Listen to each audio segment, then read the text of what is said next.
Chapter 2231. Edison, who was driving, glanced in the rearview mirror. I've looked into Zafir Gosling's identity and background. His mother is the once popular actress Patricia Emerson. Patricia had given birth to a daughter before giving birth to Zafir, and the daughter is now the wife of the second heir of the Bouchers, Naomi Topaz. His cousin is the wife of the head of the Cliffords in Octavia, and the elder master of the Cliffords is Mr. Nolan Goldman's maternal grandfather. Knowles rubbed the bridge of his nose. That fella has quite a few connections, huh? Daisy lifted her head immediately. Why are you investigating him? Knowles squinted and opened his lips. Because I'm jealous. She wrapped her arms around his neck and rested her legs on his thighs. What's there for you to be jealous of? The person that I like and love is you. Edison pretended that he had not heard anything. Knowles picked her up, placed her on his thigh, pinched her chin, and chuckled. What did you just say? Say it again. Daisy frowned. Did you ignore what I just said on purpose? Knowles stroked her hair and held back his laughter. I really didn't hear it. She deliberately yelled in his ear, I said the person that I like and love is you. He hissed and turned his face away slightly as amusement overflowed through his expression. You don't have to be so loud. I hear you. I was afraid that you had gone deaf. I've been fully coaxed by you, Daisy. Knowles embraced her in his arms and pressed his lips against her forehead. He then caressed her cheek with his palm and lifted her face. So, you do love me so much. Stop it. She buried her face into his chest, and her cheeks warmed up after realizing something. These two fellas must be laughing at me deep down. Knowles kissed the top of her head. Daisy, I want to know more about the things that happened between you and him. Daisy raised her head. Nothing happened between the both of us. He stared at her. I'm referring to the things that happened between the two of you back then when I wasn't by your side. Daisy was startled. Why would you care about something that happened so long ago? I'm being jealous. Knowles smiled and gently rubbed the corner of her lips with the pulp of his finger. It's just that I don't want to miss it. He wanted to make up for the few years when he had lost his memory. To be precise, he wanted to know everything about her. Daisy chuckled. Then I'll tell you reluctantly. The next day, there was a drizzle in the early morning, and the temperature dropped and became very cold. The cruise vehicles were rushing to Karelia early in the morning, where they would start filming. Daisy wore a turtleneck and a knitted jacket. She sat in the car with a thermos cup in her hand, reading the script. She suddenly received a text message on her cell phone. It was a message from Zafir. Sorry about last night, I got a little too drunk and scared you. I'm sorry. Seeing this text message, Daisy did not know how to reply for quite some time. A feeling of estrangement seems to have risen in between our relationship. No matter how close we were before this, a line has been crossed, and now, it's impossible for things to go back to how they were. Especially last night, the Zafir that I met was really unfamiliar. Or should I say alien? He felt so alien that it frightened me. James rested his head on his hands, leaned back against the back of the seat, and glanced at her. Did that bastard just send you a text message? Daisy put her phone back in her pocket. He just apologized to me. He told you that he was drunk, didn't he? James sneered. He took advantage of the fact that he was drunk to confess to a married woman, so no matter what happens, he can always say that he did so because he was drunk. What a scheming bastard. Daisy lowered her gaze. He wasn't like this before. James sat up.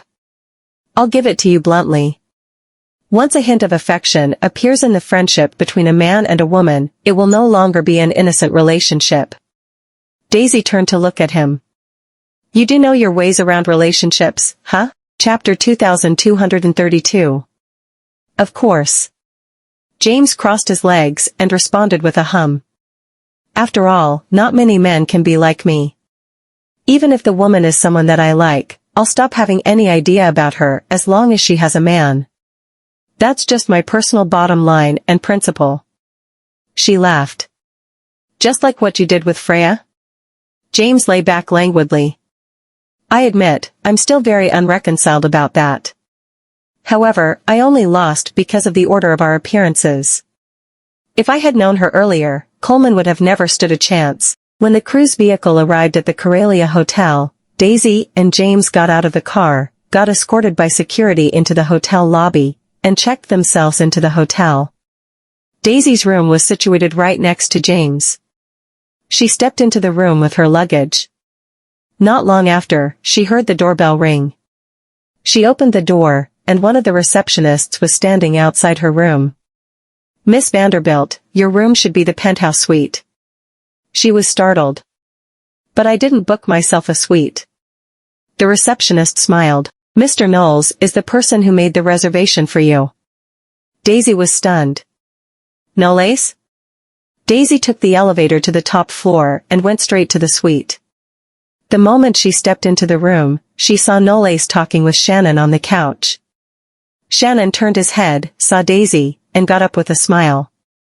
Then I shan't disturb the both of you already. Knowles also got up. Okay, take care. After Shannon left, Daisy walked up to him in surprise. Since when did you arrive here? Knowles brought the hem of his jacket together. I arrived 1 hour earlier than you guys did. Why are you? Knowles took her into his arms. I can't be at ease knowing that my wife is filming out here, so I've come here to accompany her. Daisy blinked as she thought of something. Did you just meet Director Fallon because of Zafir? He burst into laughter, but his tone sounded a little jealous. Are you worried that I'll do something bad to him? She shook her head. That's not it. Director Fallon thinks very highly of Zafir, and he'll definitely not terminate his partnership with him just because of what you said. In fact, she did not want her relationship with Zafir to turn into Nala's personal grievance against him. And even if she and Zafir really could not be friends after the incident, she did not want him to lose the opportunity to cooperate with Shannon because of her issue with him. Whenever it came to Zafir, she just could not be too heartless with her actions. After all, she had always regarded Zafir as a friend. Knowles let off a soft chuckle and lifted her cheek. I won't do that because it's unnecessary. He may be the assistant director of this project, but I'm a shareholder. She smacked him lightly. Did you spend money again? Knowles pinched her chin and nibbled her lip. I spent it because of you.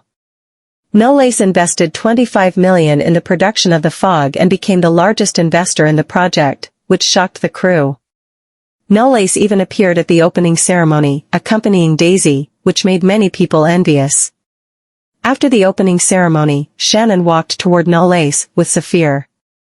Zeph, this is the new investor in our drama, Mr. Knowles. Zafir exchanged gazes with Knowles, with an unchanged expression, and smiled. I've heard a lot about you, Mr. Knowles. I think this is my first time meeting you. He took the initiative to extend his hand. Knowles lowered his gaze and shook his hand politely. It seems that you got to know me through my wife. It's an honor, Mr. Gosling. Their aura surged suddenly, an influx of ferocious intent flooded both of them underneath the calm surface, and the waves kept hitting them deep down. Even Shannon noticed something and interrupted the conversation. We still have to catch up with the shooting schedule for today. Zeph, you should go and start preparing first. Chapter 2233. Zafir withdrew his hand, nodded, took a look at Knowles, and immediately left the scene. Knowles looked at his back. He knew how to conceal his feelings, and kept his emotions from surfacing. It seems that he's quite a difficult rival to deal with. At Black Gold. The news that 2 supervisors and a manager were fired from the company quickly spread to the ears of the personnel. Obviously, they all knew exactly what this act was for. Especially the employees who had discussed Freya behind her backs. Their faces stiffened and turned pale when they heard the news, for fear that it would be their turn next. In the administrative office, Leonardo reported the progress of the investigation. Our men have been following them for 2 days, and found that the relationship between the woman and her husband isn't good. Her husband is working in a company, and he had an affair a year ago and divorced her. The woman whom the husband cheated with also happened to get pregnant before marriage. So, she said that she spread rumors only to vent her dissatisfaction. In general, she looks down on women who get pregnant before marriage. Colton frowned. That's it? Leonardo lowered his head. The woman has no connection with many people as her social circle is tiny. According to the reactions of her neighbors and the community, it's not the first time that she spread rumors about a young girl. Colton continued with a stern expression. She had the guts to spread rumors about my woman. No matter what the reason is, I won't let her have it her way. Send her a letter of demand. Leonardo nodded. He walked out of the office, and the short-haired woman approaching stopped him with a smile. Mr. Pritchard. Leonardo raised his head and responded politely, Miss Blueman. Jessie gave off a faint smile.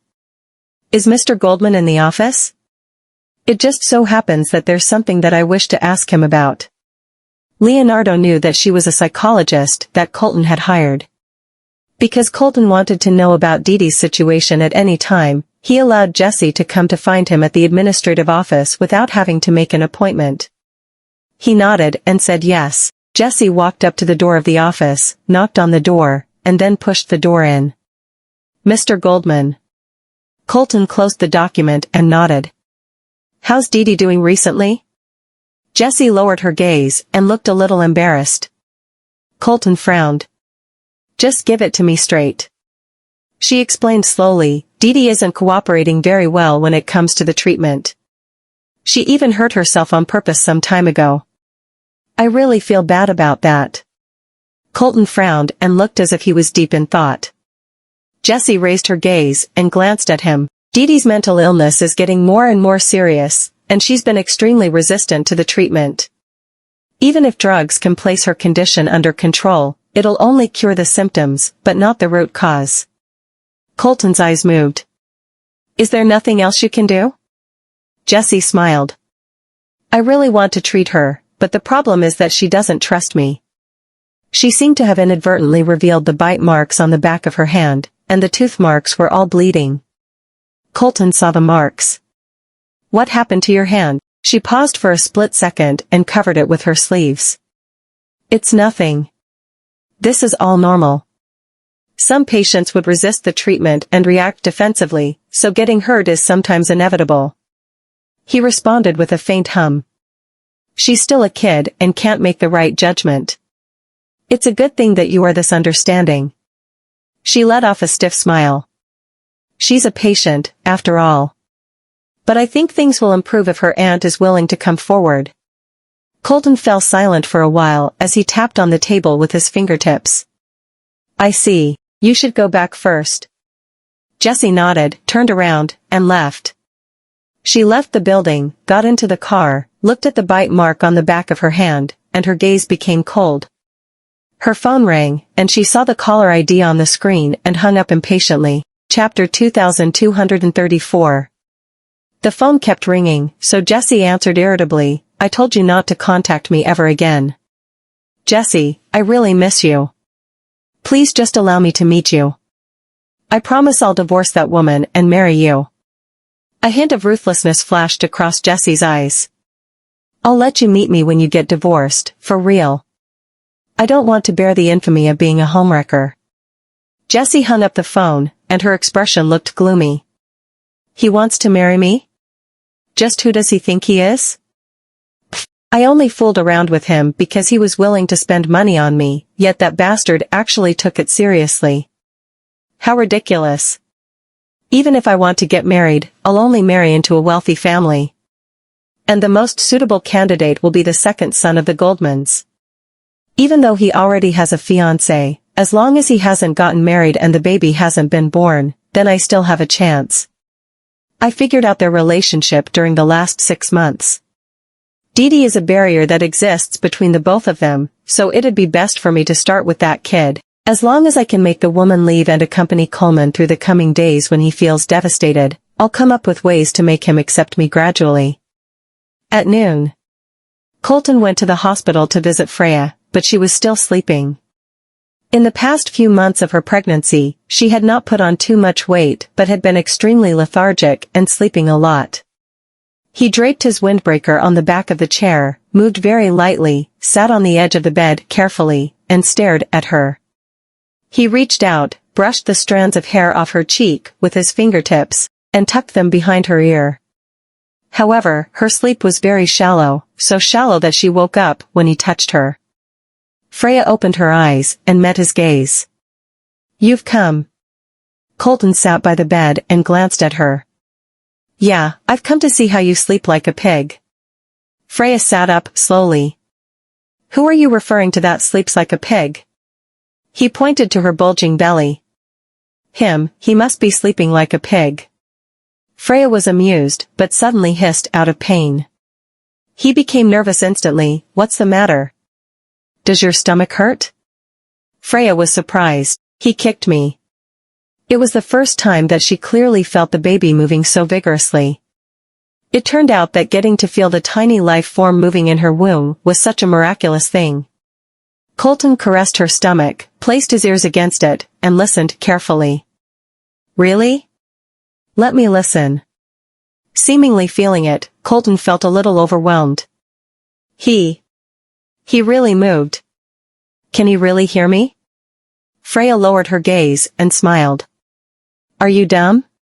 He won't know what you're talking about even if he hears you." Colton lifted his head and frowned. "Who are you calling dumb?"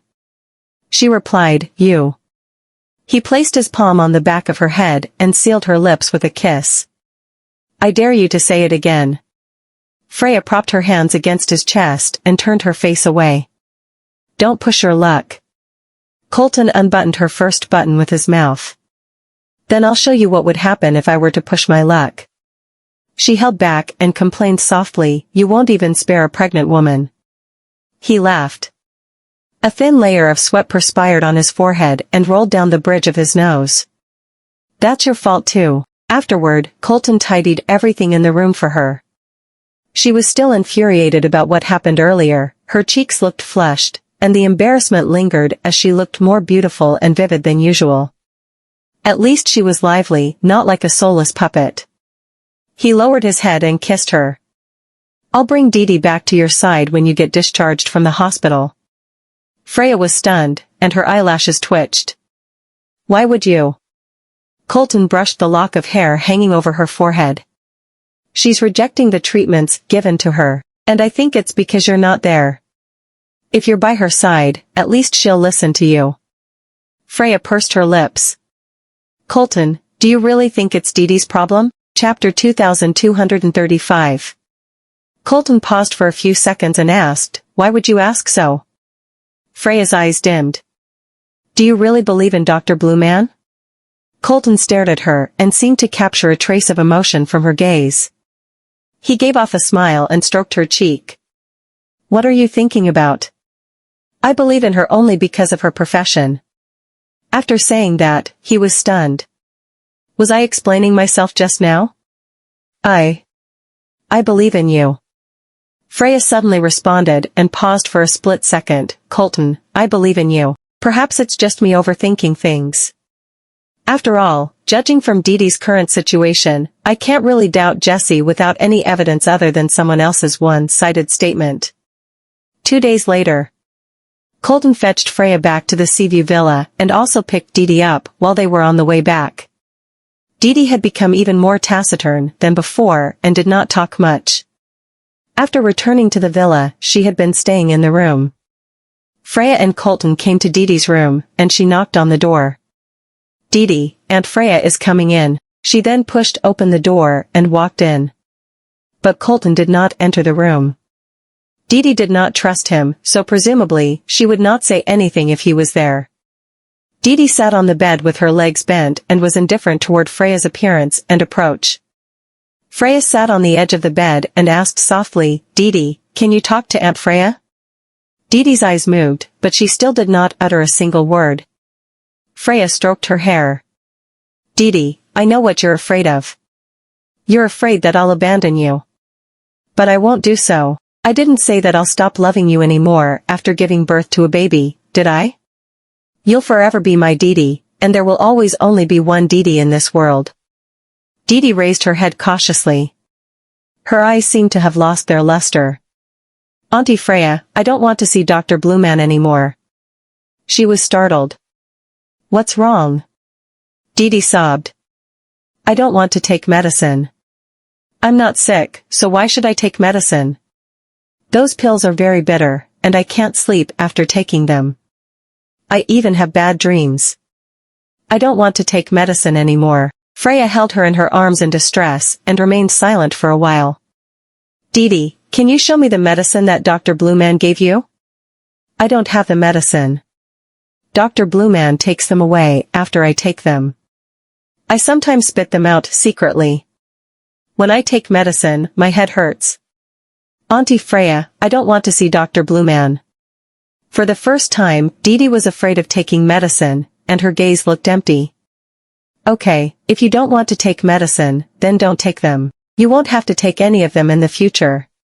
Freya stroked her back and fell into deep thought because of her words.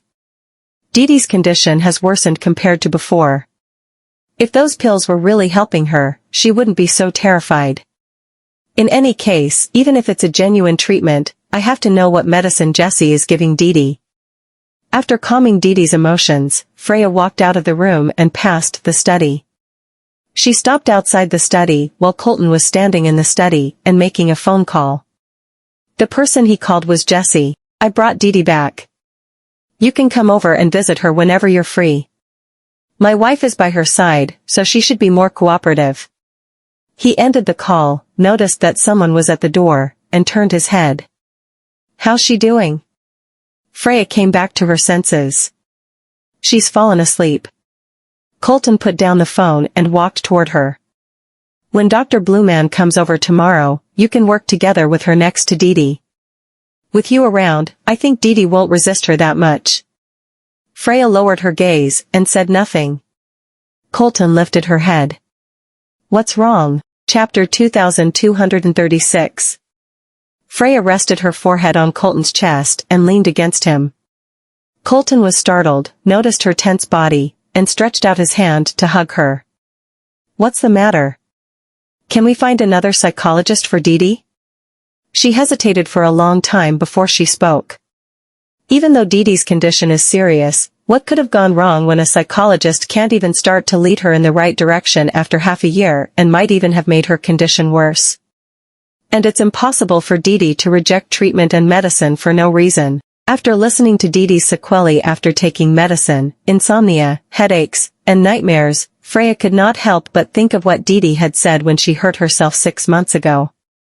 She's a simple child. She might choose to lie, but she would never frame someone else.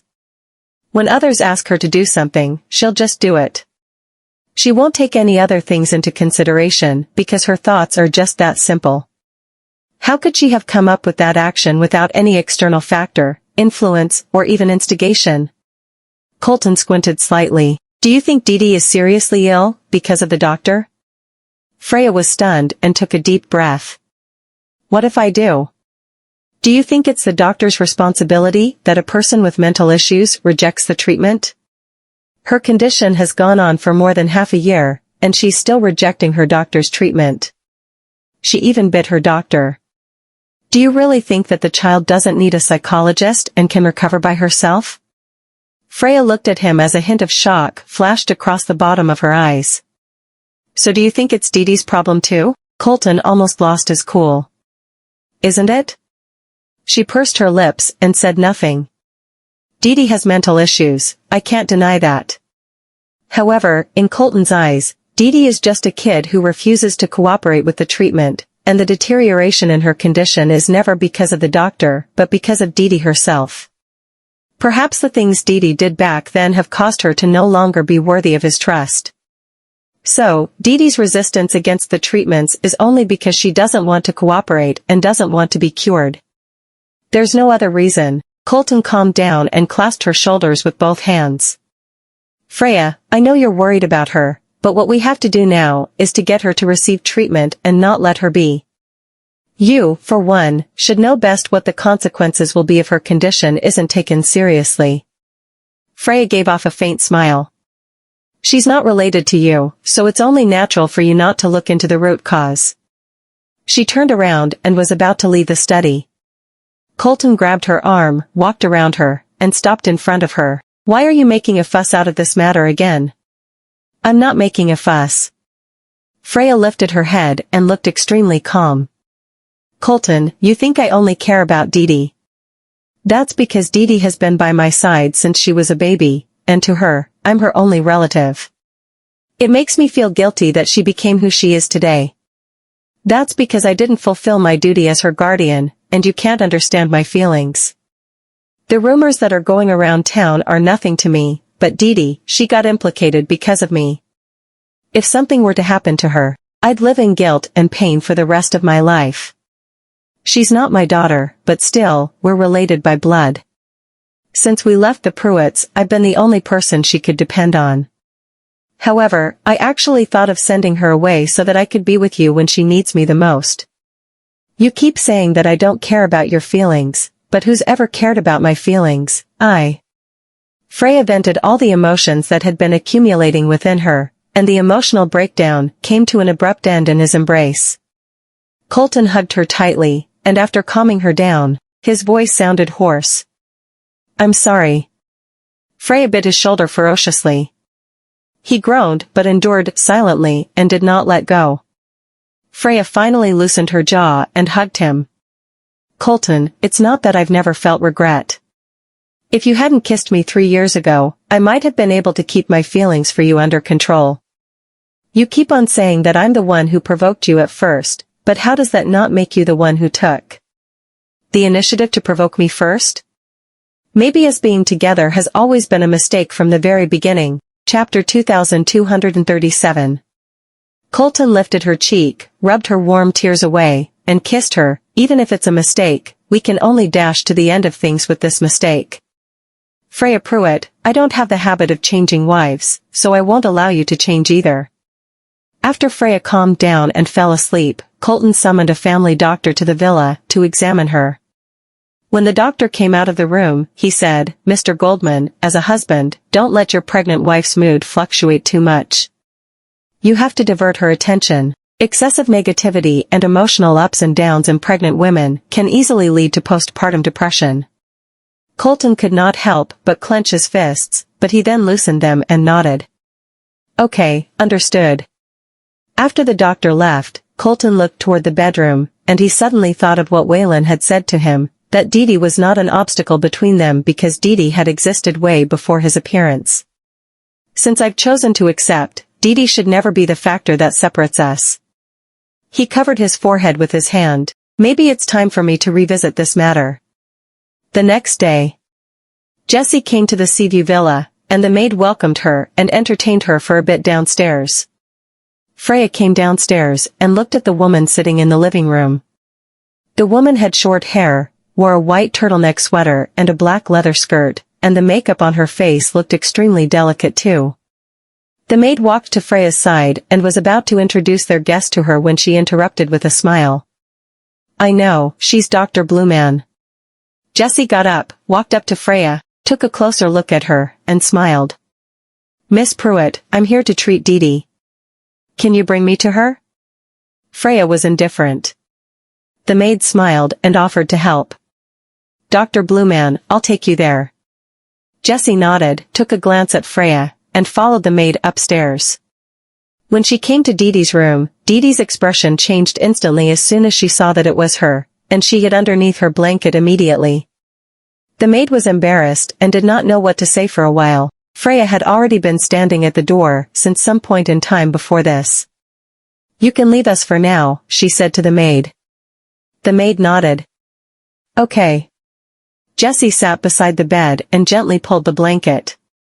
Dee Dee, Auntie Jessie knows you're afraid of the treatments, but your Aunt Freya is here now, so there's nothing to be afraid of. Dee Dee still refused to come out from under the blanket. Freya walked up to the bed. Dr. Blueman, let's talk about Dee Dee's condition. Jessie turned her body around, looked at her, and smiled. Okay. She got up and left the bedroom with Freya. The two then stopped in the corridor, and Jessie asked, I know that you really want to know about Dee Dee's condition, but unfortunately, Deedee has refused to cooperate with me. I've really run out of choices, so I hope you can be by her side and persuade her. Perhaps things will improve." Freya turned to look at her and asked calmly, "Dr. Blueman, Deedee's condition is quite unstable. Do you know what's the reason behind the fluctuation?" Jessie's expression remained unchanged. Many patients would undergo a process like this. Patients with mental illnesses generally don't think that they're ill, so it's normal for them to reject the treatment. This is a rather common case. If this condition were to drag on for too long, apart from the fact that it'll develop into depression, most of them will aggravate and develop into schizophrenia. After saying so, she sighed. "Actually, I like Deedee very much, and I also pity her." Freya looked directly at her. "She looks fine and unchanged on the surface. She seems to really worry about her patients and sympathize with them." After a long silence, Freya slowly opened her mouth. "Deedee said that she'll have headaches, insomnia, and nightmares after taking your medicine." Jessie was surprised. She's already emitting those symptoms before she started taking those pills. Freya frowned, looking slightly dubious. "Really?" Chapter 2238. "Miss Pitt, I know you're worried about her, but I'm a psychologist. If I'm not sure about my patient's condition, I won't gamble with their lives." Jessie smiled. "I did give her some pills, but they were all for her insomnia. Not to mention that they have very good curative effects on headaches. Nothing shows that all her symptoms only started right after she took the pills. I can guarantee that my prescriptions are effective ones. If you don't believe in me, you can take these pills to a lab and run tests on them." After saying that, she took out a bottle of sleeping pills from her handbag and handed it to Freya. Freya did not take it from her, her eyes moved, and she said after a short pause, "I believe you." Jessie put the medicine back in her handbag and looked at the picture frame hanging on the wall. "Actually, you're the reason Deedee doesn't want to be cured." She wondered. "Me?" "She's worried that you'll abandon her as soon as she recovers from her condition. That's why she's been rejecting all my treatments." Jessie looked at her. "That is especially the case ever since you got pregnant. To a child like her, as soon as you give birth to another child, the new baby will become a threat to her." A trace of coldness flashed across Freya's eyes. Jessie lowered her gaze and gave off a smile. "Of course, all these are just my speculations. After all, what we psychologists look into do with all psychological conditions. We get to the root of the issue and resolve the root cause. What Deedee fears the most and what are the situations that she doesn't want to cope with, I'm sure that you know them better than I do." After discussing for a while, Jessie passed her the medicine and asked, before leaving the villa, "Then can I visit Deedee here more often?" Freya looked at her. "You should ask Colton about that." Jessie smiled and said meaningfully, "Mr. Goldman is someone who has his plate full and has his eyes fixed on huge accomplishments. He has a job to focus on, so I don't think it's appropriate for me to keep on directing my questions to him. After all, men are afraid of trouble." Freya watched as she got into her car and left the villa. Jessie looked into the rearview mirror, and a hint of coldness flashed across the corners of her lips. I couldn't help but be curious about how capable she could be, but was that all? Since she values that girl so much, she'll surely sacrifice her own happiness for that girl, won't she? Freya returned to the living room and handed the medicine in her hand to the maid. "Take these to the hospital for a test for me." The maid was stunned. "Is there any issue with these pills?"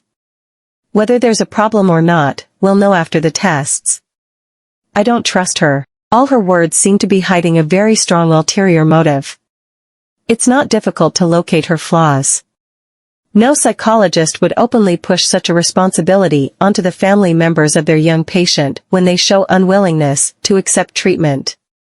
It's obvious that she's trying to hint to me that the child in my womb is the main reason Deedee has refused to receive treatment. Isn't she implying I should get rid of my child? At Emperon Villa. Wayland sat in the study and skimmed through the information that he had found on Jessie. Jessie was a student at Bassburg Private Middle and High School, and she was Lisa and Daisy's classmate back then. Cameron appeared out of nowhere, leaned forward from behind him, and looked at the documents in his hands. "Who is this beauty that you can't take your eyes off?" Wayne raised his hand, held her face by her jawline, tilted his head, and stared at her. "Does she look beautiful?" She wanted to escape from his palm, but he had locked her in his arms, so she answered perfunctorily, "Of course." He chuckled, and his fingertips seemed to have rubbed her earlobe. "But she's nothing when compared to you." Cameron replied without any hesitation, "That's not up for debate. It's a fact that I look prettier than her." Waylon dragged her down into his arms, and Cameron fell right on top of him. She was stunned and pushed him away subconsciously. "Let me go, Wayne Goldman. What you're doing is an immoral act of taking advantage of a woman. Are you looking for an ass, whooping? If you really wanted to kick my ass, you would have done so already." Waylon moved closer to her and placed his lips right next to her ear. "Why would you give me the chance to one-up you in this situation?" Chapter 2239. Cameron choked on her own words. Her cheeks were flushed with embarrassment, and she seemed incoherent. That's because I owe you money. That's why I'm letting you do whatever you want." His eyes overflowed with hilarity, and he brushed his lips with his thumb. Will the dignified Cameron Southern of the East Islands let others do whatever they want just because she owes them money? Cameron struggled, intending to break free and get up, but Waylon had her contained in his arms, and his voice sounded hoarse. "If you keep moving around, I'll lose control. When that happens, there'll be nothing that I can do about it." She froze, and her cheeks flushed again as she gnashed her teeth. "I'll castrate you if you dare." Waylon sneered lightly, raised his eyebrows, and asked, "Then what will you do in the future?" Smoke was about to vent out from all her orifices, and her head seemed to have gone into a trance at this moment. Not only was her brain not able to reboot itself, but it crashed immediately. Although she did not know anything about relationships and love, after living with so many straight men for so many years, it was not difficult for her to understand these flirtatious comments and suggestions. She could join them when she was pretending to be a man, but it was fatal to her now that she was the target of these flirtatious teases. Waylon poked her head gently with his fingertips and gave off a slightly doting smile. "It seems that you're someone that thinks about your future too." Cameron took a deep breath. "Don't you plan to uphold your character? What's with all these comments?" He supported the side of his forehead in his hand, propped his elbow against the armrest, and raised his eyebrows. "What character do you think I need to uphold? A mature, calm, and regal man. Someone that stays away from women. Someone who's cold and indifferent. When we first met, he wasn't such an undignified pervert." Waylon's laughter intensified. "Who told you that I stay away from women?" She was suspicious. "Aren't Florence Serrano and Minzy Holland women too?" "That's a different story." Waylon pulled her closer and pressed his fingertips against her lips. "You're the only woman that I won't stay away from." Who in the world would be able to resist such a statement? Cameron was completely defeated and buried her face into his shoulder. "I give up." Seeing that she was hiding in his arms, acting as obedient as a puppy at the moment, waves of amusement and satisfaction rippled in his eyes, and he stopped teasing her. "What brought you here to me?" Now that the topic had gone back on track, Cameron got up and said, "I'm a poor woman in Bassburg now, and my father has frozen my credit cards. Why don't you find me something to do? Something that can get me paid." Waylon chuckled. "A personal secretary. Are you up for this job?" She hesitated. "Then what is the job description?" He looked as cunning as a fox at the moment. "Coax me from time to time, accompany me everywhere, and just stay by my side." She did not even think about it. "No way." Waylon leaned back in the chair languidly. "I'll pay you." Cameron immediately hesitated. He then added, 40,000 per month. Cameron was suspicious. "All I need to do is stay by your side and coax you, and I'll get 40,000 per month?" Waylon wrapped his arms around her and laughed. "If you want to do something else, I'll allow that." What Cameron understood was that she could do whatever she wanted to do. Anyway, it was better to have some money than no money, so she instantly agreed to it. Deal. The corners of Waylon's lips rose slightly. Then, can you start to coax me now? She was astounded for a split second, and her eyelashes twitched. What do you want me to do in order to coax you? He approached her. Kiss me. Cameron bit her lip. Anyway, it was not their first time kissing, and they had kissed several times. Thus, she slowly stepped forward and gave him a peck on his lips.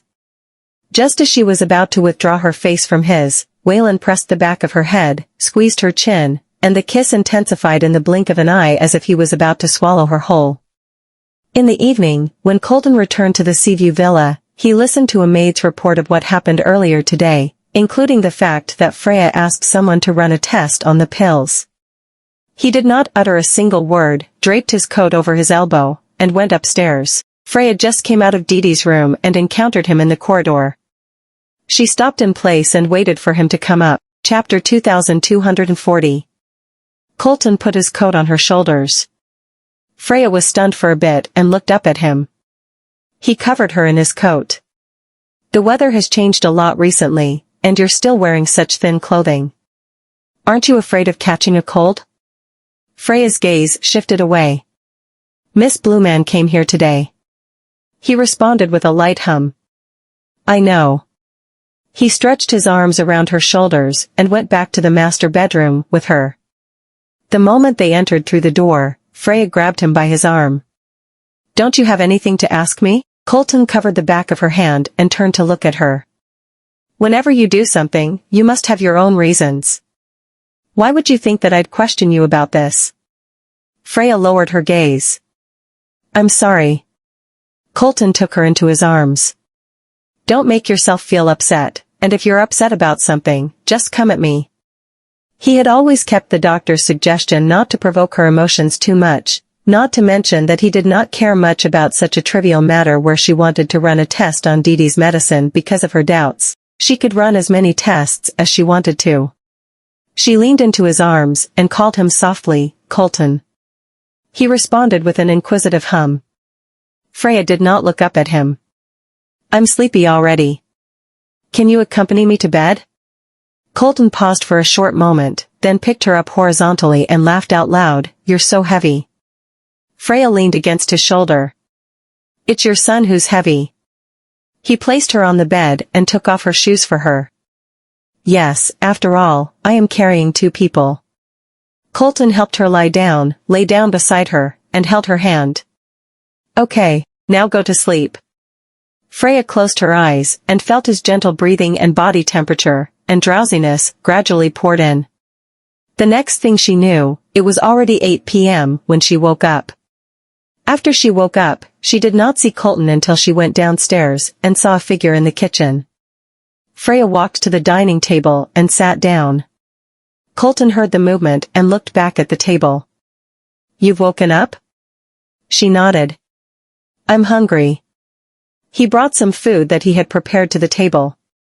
Even if you're not hungry, our son should be hungry already. Freya looked at the nutritious dinner he had brought, picked up a spoon, and started drinking the soup first. This tastes pretty good. Colton sat across from her, propped his hand against the side of his forehead, and stared at her. Of course, you're looking at the chef here. She laughed. Yes, the second son of the Goldmans is a genius. There's nothing that he can't do. He frowned. You've never called me properly. Freya was stunned for a split second and met his slightly resentful gaze. After a while, her lips moved slightly.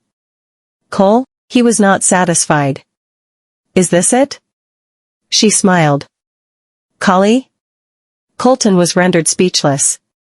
He then crossed his arms and turned his face away. You can call me whatever you want, but not Collie. It sounds so childish. It was still acceptable for Mom to call me Collie when I was younger, but my wife? That's so embarrassing. Freya finished her dinner very quickly. She placed the silverware down and got up slowly. I'm full already, and I'll leave the dishes to you, Colt. She then went upstairs. Colton squinted slightly, returned to her senses. and realized what had just happened. Colt. Well, that doesn't sound too bad. The next day, Jessie parked her car at the entrance of Black Gold. She looked into the rearview mirror, applied her lipstick, pushed the door open, and got out of the car. She came to the administration department unimpeded as usual and just so happened to meet Colton as he was walking out of the office. She then walked forward with a smile. Mr. Goldman. Colton looked up at her and sounded rather polite. Dr. Blueman, is everything okay? About that, I went to see Dee Dee yesterday, but I think Miss Pruitt seems to have misunderstood me. Jessie lowered her gaze and looked rather embarrassed.